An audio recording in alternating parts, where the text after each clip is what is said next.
Hey guys and welcome back to the another great episode. ഇന്ന് നമ്മൾ deal ചെയ്യാൻ പോകുന്നത് +2 പബ്ലിക് എക്സാമിന് വേണ്ടി നിങ്ങൾ പഠിക്കേണ്ട ഒരു സ്റ്റഡി പ്ലാനാണ്. ഒരാൾ ചോദിച്ചുകൊണ്ടാണ് ഈ വീഡിയോ ചെയ്യുന്നത്. ഒപ്പം വീഡിയോ സ്റ്റാർട്ട് ചെയ്യുന്നതിനേക്കാളും മുന്നേ ഒരു കാര്യം പറയുകയാണ്. +2 ഫിസിക്സിന് വേണ്ടിയിട്ടുള്ള എല്ലാ ചാപ്റ്റേഴ്സിൻ്റെയും ടോപ്പ് 10 ടോപ്പിക്സ് ഡിസ്കസ് ചെയ്യുന്ന വീഡിയോ സീരീസ് ഇന്ന് സ്റ്റാർട്ട് ചെയ്യുകയാണ്. ഇന്ന് നമ്മൾ അപ്ലോഡ് ചെയ്യാൻ പോകുന്നത് ഇലക്ട്രിക് ചാർജസ് ആൻഡ് ഫീൽഡ്സും ഇലക്ട്രോസ്റ്റാറ്റിക് പൊട്ടൻഷ്യൽ ആൻഡ് കപ്പാസിറ്റൻസിൽ നിന്നും വരാൻ സാധ്യതയുള്ള ടോപ്പ് 10 ക്വസ്റ്റ്യൻസ് ആയിരിക്കും. അപ്പോൾ ഇന്ന് ഈ നൈറ്റിൻ്റെ ഉള്ളിലായിട്ട് എന്തായാലും 2 വീഡിയോസ് അപ്ലോഡ് ആകും. നിങ്ങൾ ജസ്റ്റ് ഒന്ന് കണ്ടു നോക്കുക. ആദ്യം നിങ്ങളൊരു ക്ലാസ് ബേസ്ഡ് ആയിട്ട് പഠിക്കുക, എന്നിട്ട് അത് ചെയ്തതിന് ശേഷം മാത്രം ഇതിൽ നോക്കിയിട്ട് ഈ ടോപ്പ് 10 ക്വസ്റ്റ്യൻസ് പഠിച്ചു എന്ന് ഉറപ്പ് വരുത്തുക. അല്ലാതെ എക്സാമിന് ഒരിക്കലും ഈ ടോപ്പ് 10 ക്വസ്റ്റ്യൻസ് മാത്രം പഠിച്ചു പോകുക എന്നുള്ളത് ഞാൻ ഒരിക്കലും പറയില്ല. ഇതെന്ന് പറയുന്നത് പ്രെഡിക്റ്റഡ് ക്വസ്റ്റ്യൻസ് ആണ്. കാരണം കുറേ വട്ടം റിപ്പീറ്റ് ചെയ്ത് ചോദിച്ചിട്ടുള്ള ചോദ്യങ്ങളാണ് ഈ ടോപ്പ് 10 ലിസ്റ്റിൽ കൊടുത്തിട്ടുള്ളത്. അത് ചിലപ്പോൾ ചോദിക്കാതിരിക്കാം. അപ്പോൾ ഫസ്റ്റ് നിങ്ങൾ ചെയ്യേണ്ട കാര്യം എന്താണെന്ന് വെച്ച് കഴിഞ്ഞാൽ സിലബസ് കംപ്ലീഷനാണ്. +2 കവർ ചെയ്യാനുള്ള ചാപ്റ്റേഴ്സ് എത്രത്തോളം ഉണ്ട് എന്ന് ആദ്യം ഒന്ന് എഴുതി വയ്ക്കുക. എന്നിട്ട് അതിനനുസരിച്ച് പ്രോപ്പർ പ്ലാനിങ്ങോടനുസരിച്ച് നിങ്ങൾ പഠിക്കുക.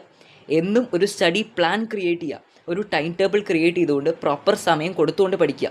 Second thing, maximum utilisation of time. ഓരോ സമയവും വളരെ ഇമ്പോർട്ടൻ്റ് ആണ്. വെറും 6 ദിവസമാണ് ഇനി നിങ്ങൾക്കുള്ളത്. അതിൽ 4 ദിവസം മാത്രമായിരിക്കും എല്ലാ സബ്ജക്ട്സും ഓവറോളി നോക്കാനായിട്ടുള്ള ഒരു സമയം. കാരണം ബാക്കിയുള്ള 2 ദിവസം അല്ലെങ്കിൽ ഒരു ദിവസം ഫിസിക്സിന് പഠിക്കാൻ വേണ്ടിയിട്ട് നമുക്ക് എടുക്കണം. കാരണം 6-ാം തീയതിയായിട്ടാണ് ഫിസിക്സ് പബ്ലിക് എക്സാം വരുന്നത്. തേർഡ് വൺ എന്ന് പറയുന്നത് ചെക്ക് ദി വെയിറ്റേജ്. ഓരോ ചാപ്റ്റേഴ്സിൻ്റെ വെയിറ്റേജ് അനുസരിച്ച് പഠിക്കുക. എന്നാൽ നിങ്ങൾക്ക് കുറഞ്ഞ വെയിറ്റേജ് ഉള്ള ചാപ്റ്റേഴ്സിൽ കുറേ സമയം ഇരുന്ന് പഠിക്കേണ്ട ആവശ്യം വരില്ല. Okay, next one PYQs. ശ്രദ്ധിക്കാം, PYQ അറ്റംപ്റ്റ് ചെയ്യാനാണ് പറയുന്നത്. ഫ്രം 2008 അല്ലെങ്കിൽ ഒരു 2010 മുതലുള്ള PYQ അറ്റംപ്റ്റ് ചെയ്യാം. ഇത് എന്തുകൊണ്ട് ഞാൻ 2010 എന്ന് പറഞ്ഞു? ഇത്ര മാത്രമേ ഉള്ളൂ. കഴിഞ്ഞ തവണ ഫിസിക്സ് എന്ന് പറയുന്നത് എല്ലാവർക്കും ബുദ്ധിമുട്ടായിട്ട് തോന്നിയിട്ടുണ്ടായിരുന്ന ഒരു കോമൺ, എല്ലാവരും പറഞ്ഞിട്ടുണ്ടായിരുന്ന ഒരു സബ്ജക്റ്റ് ആയിരുന്നു പബ്ലിക് എക്സാം +2ൻ്റെ. അതിൽ ചോദിച്ചിട്ടുള്ള മിക്ക ചോദ്യങ്ങളും ബുദ്ധിമുട്ടാക്കിയിട്ടുള്ള മിക്ക ചോദ്യങ്ങളും വന്നിട്ടുണ്ടായിരുന്നത് 2010 to 16 വരെ ചോദിച്ചിട്ടുണ്ടായിരുന്ന ആ ചോദ്യങ്ങളിൽ നിന്നായിരുന്നു. കാരണം നമ്മളത് പ്രാക്ടീസ് ചെയ്തിട്ടില്ലെങ്കിൽ അത് വളരെ ബുദ്ധിമുട്ടായിരിക്കും. അപ്പോൾ എനിക്ക് തോന്നുന്നു 2010 മുതൽ 16 വരെയുള്ള ക്വസ്റ്റ്യൻസ് ചെയ്തു കഴിഞ്ഞാൽ ഒരു പക്ഷേ റിപ്പീറ്റ് ചെയ്ത് വരികയാണെങ്കിൽ തന്നെ വളരെ സിമ്പിളായിട്ട് നിങ്ങൾക്ക് ചെയ്തു തീർക്കാനായിട്ട് പറ്റും. ഇനി നെക്സ്റ്റ് ഞാൻ പറയാൻ പോകുന്നത് ഏതൊക്കെ സബ്ജക്ട്സ് ആയിരിക്കണം നമ്മൾ പ്രയോറിറ്റി ചെയ്ത് പഠിക്കേണ്ടത്. First of all physics prioritise ചെയ്യുക. കാരണം എന്താണെന്ന് വെച്ച് കഴിഞ്ഞാൽ ആദ്യത്തെ പരീക്ഷ ഫിസിക്സ് ആണ്. Second thing കെമിസ്ട്രിയാണ്. കെമിസ്ട്രിക്ക് അധികം സമയമൊന്നുമില്ല പഠിക്കാൻ വേണ്ടിയിട്ട്. അപ്പോൾ അതുകൊണ്ട് തന്നെ അതൊന്ന് കൺസിഡർ ചെയ്യണം. മാത്സ് എന്ന് പറയുമ്പോൾ when compared to these 2 subjects കുറച്ചുകൂടി സമയമുണ്ട് പഠിക്കാൻ വേണ്ടിയിട്ട്. അപ്പോൾ അതുകൊണ്ട് തന്നെ ആദ്യം ഫിസിക്സ് കെമിസ്ട്രി നോക്കുക, പിന്നെ മാത്സ് നോക്കുക. പിന്നെ ഇതിനിടയ്ക്കായിട്ട് കമ്പ്യൂട്ടർ സയൻസിനൊക്കെ എക്സാം വരുന്നുണ്ടായിരിക്കും. അപ്പോൾ അതിനനുസരിച്ച് നിങ്ങൾ പഠിക്കുക.